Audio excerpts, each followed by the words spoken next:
મિત્રો ઘણા કસ્ટમર મને કહેતા હોય છે કે અમારા ઘરે 3 કે 4 વર્ષ થઈ ગયા, હજુ સુધી અમે ફિલ્ટરના અંદર કોઈ કાર્ટ્રીજ કે રિફિલ ચેન્જ નથી કરી. તો આ વસ્તુ ના કરવી જોઈએ, કારણ કે વોટર ફિલ્ટરના અંદરના જે કાર્ટ્રીજ છે તેની એક સર્ટેન લાઈફ હોય છે કે એપ્રોક્સ તમારે 1 વર્ષના આસપાસ એ કાર્ટ્રીજ કમ્પલસરી ચેન્જ કરવી પડે છે. આ બંને ફિલ્ટરની હું વાત કરી રહ્યો છું. એ બંને ફિલ્ટર છે, એક કાર્બન ફિલ્ટર છે અને એક સેડિમેન્ટ ફિલ્ટર છે.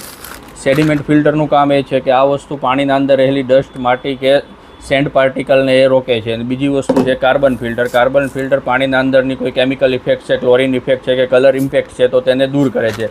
આ બંને ફિલ્ટર જ્યારે પાણીને ફિલ્ટર કરે છે ત્યારે એ ડસ્ટ પાર્ટિકલના સાથે સાથે કોઈ બેક્ટેરિયા કે વાયરસીસને પણ તેના અંદર રોકી રાખે છે. અને આ વાયરસ ને બેક્ટેરિયા જે છે તે ઘણા લાંબા સમય સુધી ફિલ્ટરની અંદર સ્ટોર થયેલા રહે છે, કે આ કાર્ટ્રીજના અંદર બ્લોક થયેલા રહે છે, જેના કારણે ફિલ્ટરની અને પાણીની કે તમારી હેલ્થ વધારે ખરાબ થઈ શકે છે. તો આ ફિલ્ટર 1 વર્ષના અંદર કમ્પલસરી ચેન્જ કરવા જોઈએ છે.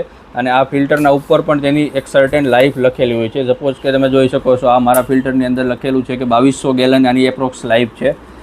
એટલે કે એપ્રોક્સ 8,500 થી 9,000 લીટર સુધી તમે આ કાર્ટ્રીજ યુઝ કરી શકો છો. એ પણ ડિપેન્ડ કરે છે કે તમારે ત્યાં રો વોટરની કન્ડિશન કેવી છે. પાણી થોડું વધારે ખરાબ આવતું હોય તો આની લાઈફ થોડી ઓછી થઈ જાય છે. એટલે આ વસ્તુ તમારે વર્ષમાં 1 વાર ચેન્જ કરવી કમ્પલસરી છે. જો તમને માહિતી સારી લાગી હોય તો આ વિડીયોને લાઇક કરી દેજો અને મારા આઈડીને ફોલો કે સબસ્ક્રાઈબ કરી દેજો.